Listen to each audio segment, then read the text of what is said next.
40 साल बाद मिला इंसाफ, क्या यह सच में न्याय है?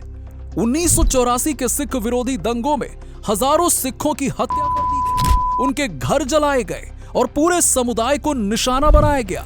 इस नरसंहार के 40 साल बाद पूर्व कांग्रेस नेता सज्जन कुमार को 2 सिखों की हत्या के मामले में उम्र कैद की सजा सुनाई गई। लेकिन क्या यह देर से मिला न्याय वास्तव में न्याय है? 31 अक्टूबर 1984 को प्रधानमंत्री इंदिरा गांधी की हत्या के बाद दिल्ली समेत पूरे देश में सिखों के खिलाफ हिंसा भड़क उठी। लेकिन यह सिर्फ एक उग्र भीड़ का गुस्सा नहीं था, बल्कि एक सुनियोजित साजिश थी, जिसमें पीड़ितों के मुताबिक कई कांग्रेसी नेताओं की भूमिका रही।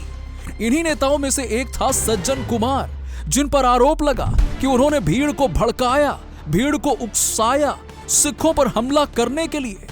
लेकिन दोस्तों, इस पूरी घटना को समझने के लिए हमें देखना होगा कि 1984 के दंगे आखिरकार भड़के क्यों, इनका बैकग्राउंड क्या था और कांग्रेसी नेताओं की इसमें आखिरकार भूमिका क्या रही।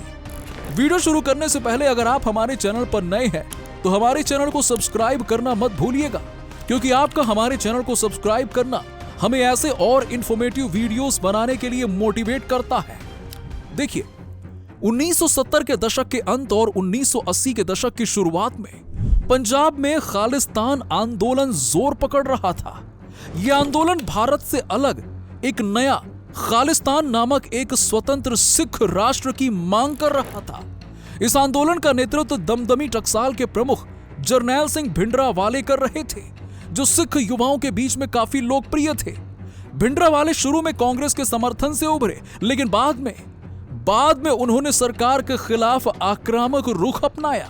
उन्होंने 1980 के दशक में पंजाब में सिख उग्रवाद को बढ़ावा दिया और सिख युवाओं को हथियार उठाने के लिए प्रेरित किया।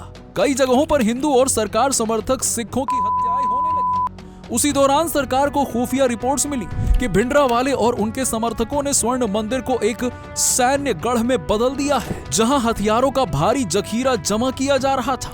इस स्थिति को नियंत्रण में लाने के लिए इंदिरा सरकार ने ऑपरेशन ब्लू स्टार का फैसला किया। अब ऑपरेशन ब्लू स्टार भारतीय सेना द्वारा 1 जून 1984 को शुरू किया गया। ये एक पूरी तरह से सैन्य अभियान था, जिसका उद्देश्य स्वर्ण मंदिर में छिपे खालिस्तानी नेता जरनैल सिंह भिंडरावाले और उसके समर्थकों को बेअसर करना था। मंदिर को चारों ओर से घेर कर टैंक और मशीन गन से हमला किया गया। दोनों ओर से भारी गोलाबारी हुई, जिसमें जरनैल सिंह भिंडरावाला मारा गया, लेकिन सैकड़ों निर्दोष श्रद्धालु भी मौत का शिकार हो गए। इस ऑपरेशन में स्वर्ण मंदिर को भी भारी नुकसान पहुंचा। खासकर अकाल तख्त पूरी तरह से तबाह हो गया और कई दुर्लभ धार्मिक ग्रंथ भी नष्ट हो गए। ऑपरेशन ब्लू स्टार के बाद सिख समुदाय में जबरदस्त आक्रोश फैल गया। भारत ही नहीं बल्कि विदेशों में भी बसे सिखों ने भी इस सैन्य कार्रवाई को अपनी धार्मिक भावनाओं पर सीधा हमला माना। पंजाब में माहौल तनावपूर्ण हो गया और जगह जगह विरोध प्रदर्शन शुरू हो गए। भारतीय सेना के कई सिख जवानों ने इस कार्रवाई के विरोध में बगावत कर दी और कुछ ने तो सेना ही छोड़ दी। वहीं कनाडा, ब्रिटेन और अमेरिका में बसे सिख समुदाय ने भी इस ऑपरेशन की कड़ी आलोचना की और विरोध प्रदर्शन किए।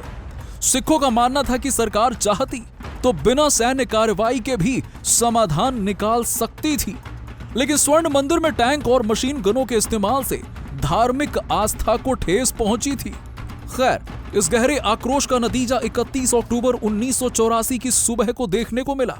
प्रधानमंत्री इंदिरा गांधी जब अपने आवास से बाहर निकल रही थी, तभी उनके ही 2 सिख अंगरक्षक बेअंत सिंह और सतवंत सिंह ने उन पर अंधाधुंध गोलियां बरसा दी। बेअंत सिंह ने 3 गोलियां चलाई, जबकि सतवंत सिंह ने 22 राउंड फायर किए। हत्या के तुरंत बाद बेअंत सिंह को मौके पर ही मार दिया गया, जबकि सतवंत सिंह को गिरफ्तार कर लिया गया। इंदिरा गांधी को अस्पताल ले जाया गया, लेकिन डॉक्टर उन्हें बचा नहीं सके। उनके अंगरक्षकों का मानना था कि उन्होंने ऑपरेशन ब्लू स्टार के जरिए सिख धर्म का अपमान किया था और इसी का बदला लेने के लिए उन्होंने उनकी हत्या कर दी। उसके बाद प्रधानमंत्री इंदिरा गांधी की हत्या के तुरंत बाद पूरे देश में सिखों के खिलाफ गुस्से की लहर दौड़ गई। लेकिन यह गुस्सा सिर्फ आम जनता तक सीमित नहीं था, बल्कि माना जाता है कि इसे कांग्रेस के कुछ शीर्ष नेताओं ने खुलकर भड़काया। चश्मदीदों और रिपोर्ट्स के मुताबिक कांग्रेस के नेताओं ने भीड़ को उकसाया और सिखों के खिलाफ हिंसा को संगठित किया। 31 अक्टूबर 1984 को जब इंदिरा गांधी की हत्या की खबर फैलनी शुरू हुई, तभी दिल्ली के अलग अलग इलाकों में सिखों के खिलाफ छुटपुट हमले होने लगे। लोग गुस्से में थे, लेकिन इस गुस्से को एक संगठित रूप देने का काम कुछ नेताओं और असामाजिक तत्वों ने किया। 1 नवंबर 1984 को हिंसा को खुलकर भड़काने का काम किया गया। कई जगहों पर सिखों के घरों में आग लगा दी गई, उनकी संपत्तियां लूटी गईं और उन्हें बेरहमी से मारा गया। 2 नवंबर 1984 को हिंसा ने विकराल रूप ले लिया। दिल्ली की सड़कों पर खुलेआम हत्याएं होने लगी।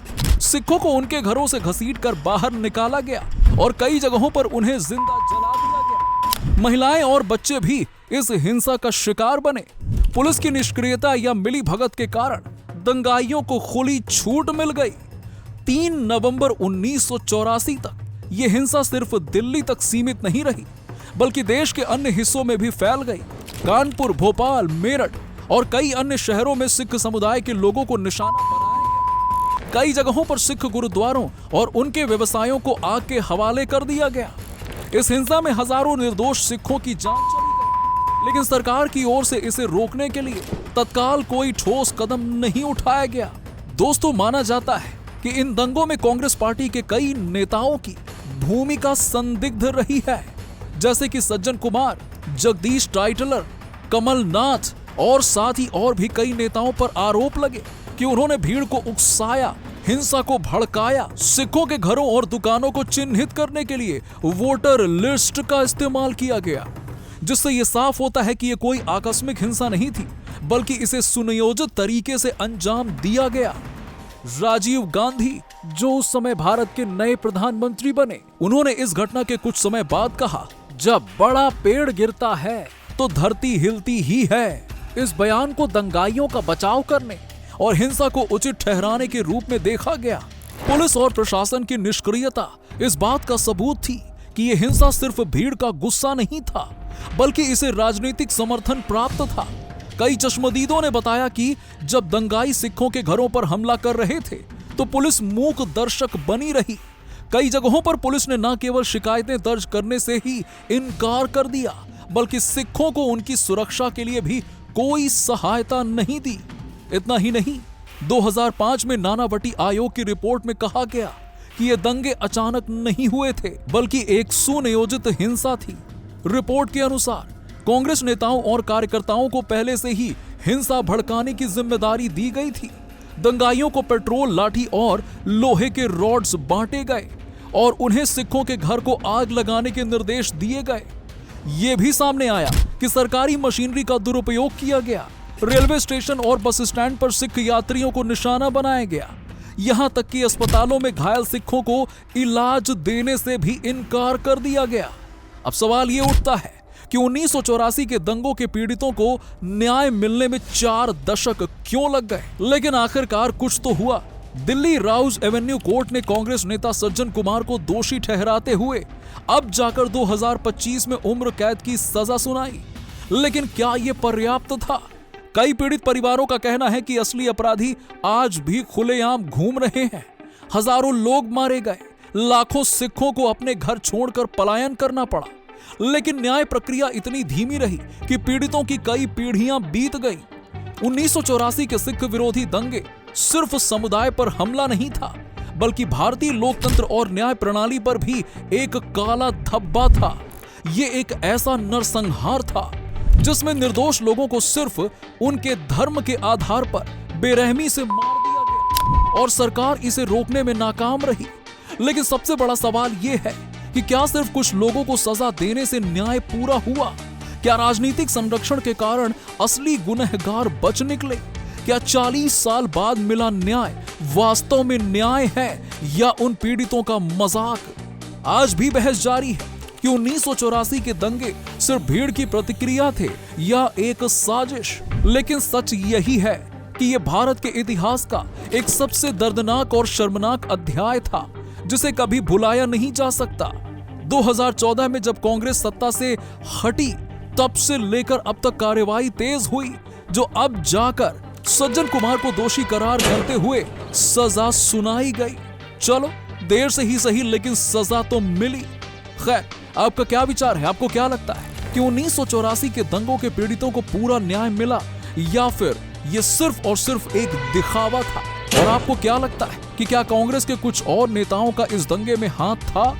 अगर था तो उन नेताओं के नाम कमेंट सेक्शन में कमेंट करके जरूर बताइए।